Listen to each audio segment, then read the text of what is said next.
moving to oneness.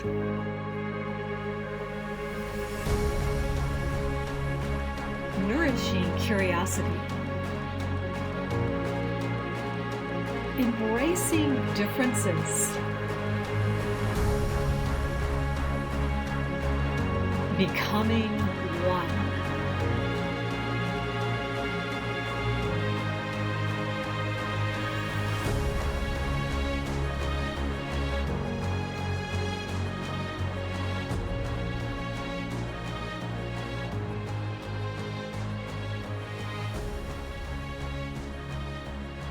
It is a beautiful day outside and it's creating excitement, right?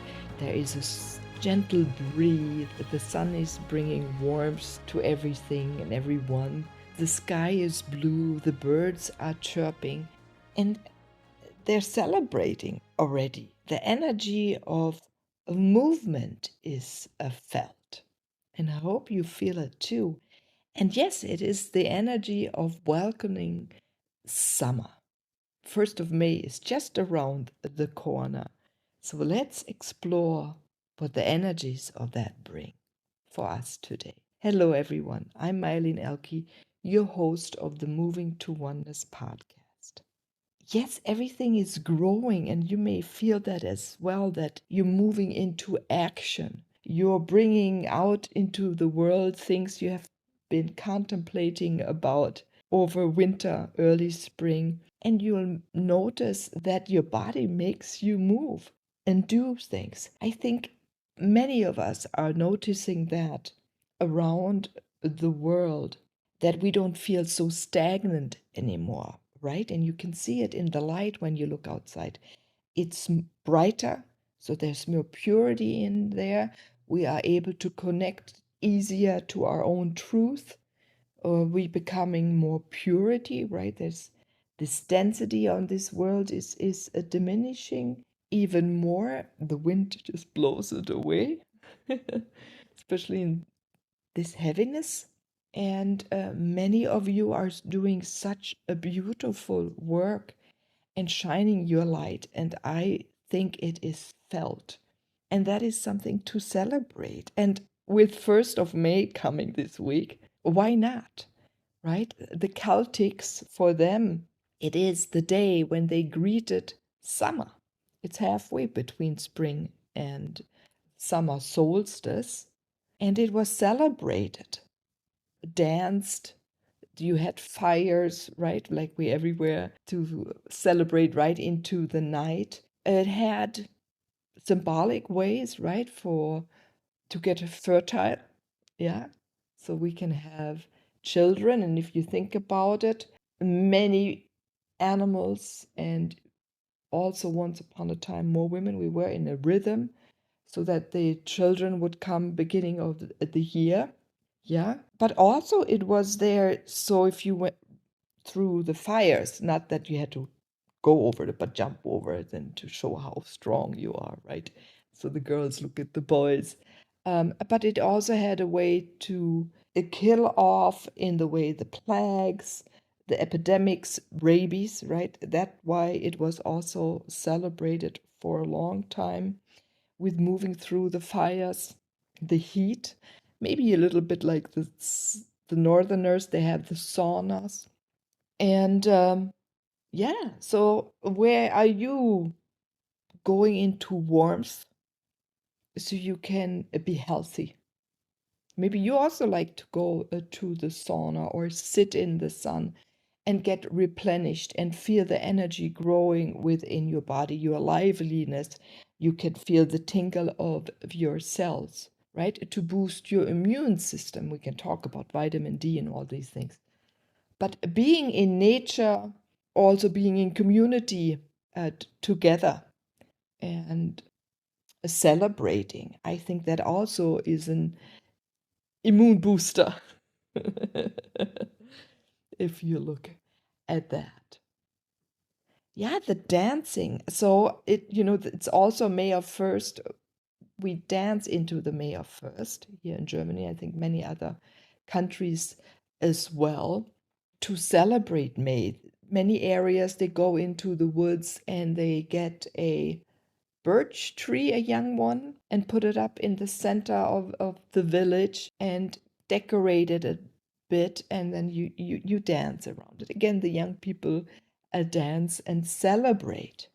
And only later in 1919, right, it turned in Germany a little bit more into the day of the worker. They took that celebratory and made it, I think, yeah, they used it for something else to give a day off. Also because maybe people were so celebrating so much and didn't want to work after that, right? Or couldn't. If you drank the wine out of honey made or maybe beer or whatever was drunk around the world.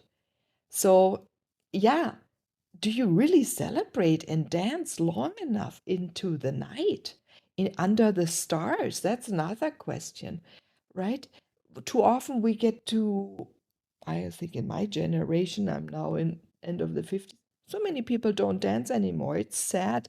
Luckily here in Germany, there are some wild ones and other cultures like the Latinos, right? They dance much more, and other African cultures, different ones, they dance more. And I think we can include that. In the northern countries, because they have Denmark, Finland, Sweden, Estland, Letland, right? They celebrate also much more the nights and come together and dance. So I wish we would do that more, not just in the disco. And I'm happy, really, not lucky, that the young ones go and to the warmer countries and dance at least and come together to celebrate and revitalize their body. You can do it with qigong, you can shake it a little bit, but get that energy, that oomph back into your body and get that stiffness out of your body. Because when we're less stiff, we're more movable, we're more flexible. Flexibility is longevity, right? Our heart gets pumping and we become more creative. And we're more creative, we have more fun because we're expressing, or you are expressing yourself. Same for me, I'm expressing myself then better. And more beautiful work comes out of our hands, out of our minds, out of our being. So just take a look where you can dance here a little bit. Maybe turn on a music you love from all the different decades and explore how your body moves. Sometimes you can even dance without music. That is a really interesting, and see how it starts your body to move, because it goes into a movement. Because when you get connected and really tune into the energies that flow through your body, the energy will move your body and loosen it up, get tightness out, heal where things need to heal. So dancing is an extremely healing event. Yeah, and I think the Calvinists, right? They said no, don't dance anymore. So the young generations, the youth, had to find places to meet and dance, and that's for centuries now. And that also goes back, right, when we talk about May 1st, where the witches would dance Blocksberg, yeah, at the Blocksberg. And it's really, Blocksberg is called then the hill, the mountain where people gathered to celebrate, to come together. And yeah, there's a darker idea of the witches and the witch hunt. Walpurgis. Walpurgis is also a really interesting story because I'm so close, right? It's also called Walpurgisnacht, the night going into May 1st of April 30th. It was a Äbtin, also an Abt. Oh, I don't know it in English now. She was one of the ruling people in the church. She was born 710 in England, came then over through the Netherlands, and because by then she already had an interesting status and was liked so much, and she survived a big storm, she became the patron or saint patron of the sea people, the sailors, yeah, and the storm. a really interesting woman. There's a lot of behind that story. So if you have time, go take a look at that. And she took over the bistum, also bistums, bishops, wherever what the bishops create. There were two places where her brothers had created that coming from England here in Germany. One was in Eichstätt, that's an hour south from where I live right now in Bavaria. And she was brought, once she died in another area in Germany, to Eichstätt. And that was also on this night. And they say that. And that's why when her relics were brought to Eichstätt, which is a very holy place. There's another interesting story to it. That gave then the name to Walpurgis, the women, and celebrating. And yes, then, Goethe and the brother Grimm made the witches a little bit a horrible person, not a healer and not a midwife anymore, a medicine woman, someone who knew all the plants in nature, right? They gave it a little bit an awkward turn, and then also in this area for hundreds of years, women were hunted and burned for thinking differently, men too, children too. It's a very sad idea, and I think around the world a lot of people have been killed for thinking different or manipulated.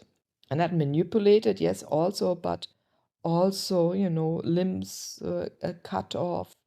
And I wish that will change, and I'll sing something into that.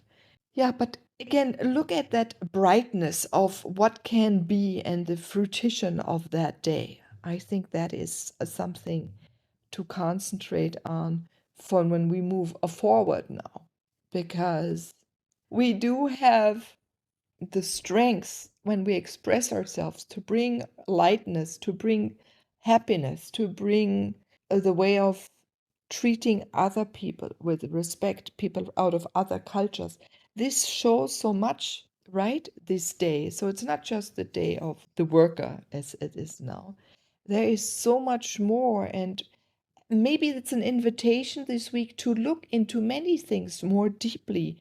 And where are they rooted from? I mean, I think still many celebrations are rooted in the connectivity to nature, in the connectivity to be with others, into connectivity to be with yourself, and to be part of this beautiful planet. And we were not so separated. We walked around this earth, moved in small groups, in larger groups, alone. And we're getting back this impulse, because then we get to learn about others, and we also get to learn about ourselves. And it's easier then for ourselves to express ourselves to others, and to then even easier understand others easier. So maybe that is really what is behind here. And then we're not so scared to show ourselves. I think so often we're scared to what we desire to do. Because why? What others think about us, or what others have thought is not good for me to do, not good for you to do, not good for us to do. And that is changing. So, where can you bring that festivity into your life again? This dance, this celebration, this nurturing yourself, these nutrients that growth brings, these light greens, flowers. Put a flower in your hair, put a flower on your desk, put a flower maybe even in your kitchen where you spend a lot of time. Go touch a flower, feel how soft she is, gentle. Look at the different colors. What is out there? What is possible? It creates possibility. You have plants that are really fine, and you have many of them then, or you have one big bloom that's colorful and attracts your attention. So, what do you like? And express your way of being to the world in many different small ways, like like a plant, cushion plant with a lot of tiny flowers, or a big flower that stands tall, like the sunflower, striking, sturdy. or one that goes within the wind with all the others. So see how you want to move and what parts of you have you not brought to fruition or have unfolded to bloom. So that's the other invitation.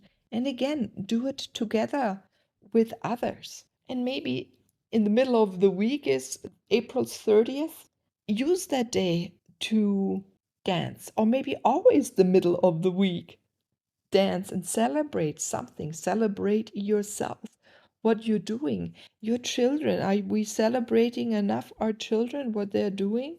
Are we celebrating our partners? Are we celebrating our parents? Are we celebrating co-workers? Are we celebrating the person where we buy the food, the merchants?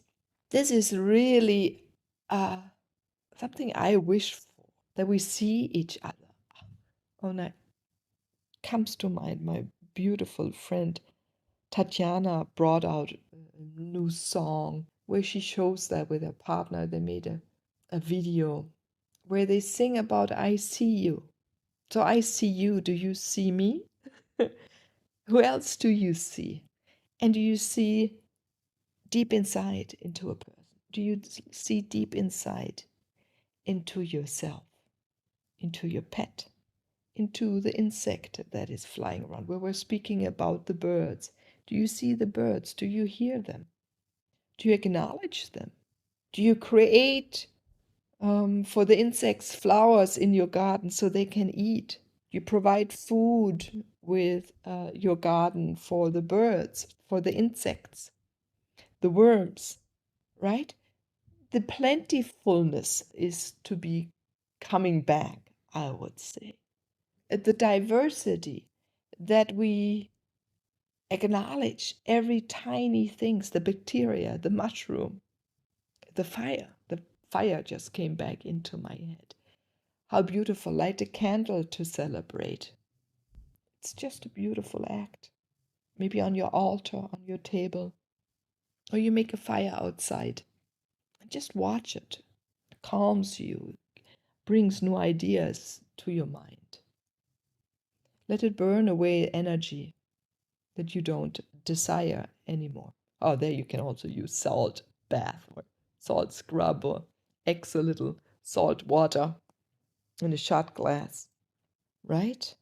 And what comes also, go back and look at the beauty of these times and celebrate the beauty, so that our history that has been demonized, where we don't see each other beautifully or group others, that others don't see each others, right, and hurt each other this way. Bring out that love that can be divided unendingly and touches everyone. That is for me the 1st of May. Coming together, being who you are, being who I am. So we can be all of who we are and find new ideas and creative spark to create what you want to create, what we want to create. Yayandul yindayandul yandandul yandandandandan Yaldundul yandandal dundandandal Yalan yuwalandalala Dal yundumbul yandalundubambal yandullah Jandualun yalam bambel dundun Lungeon, lungeon, lungeon, bundleden, dundlin, yellungeon, dow. John, wom, yen, yen. Wom yendalin gender wom bay yin dalin dum bum gender bande hinderlun jin dum bum bandan do gender one din wa dal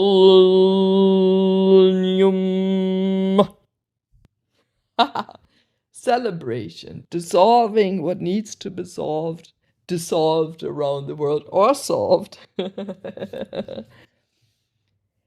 And bring that purity, that liveliness out into your life, into you, and into the world. I wish you a lot of fun, and brightness, and sparkle. I'm Meilin, your host of the Moving to Oneness podcast. Bye-bye.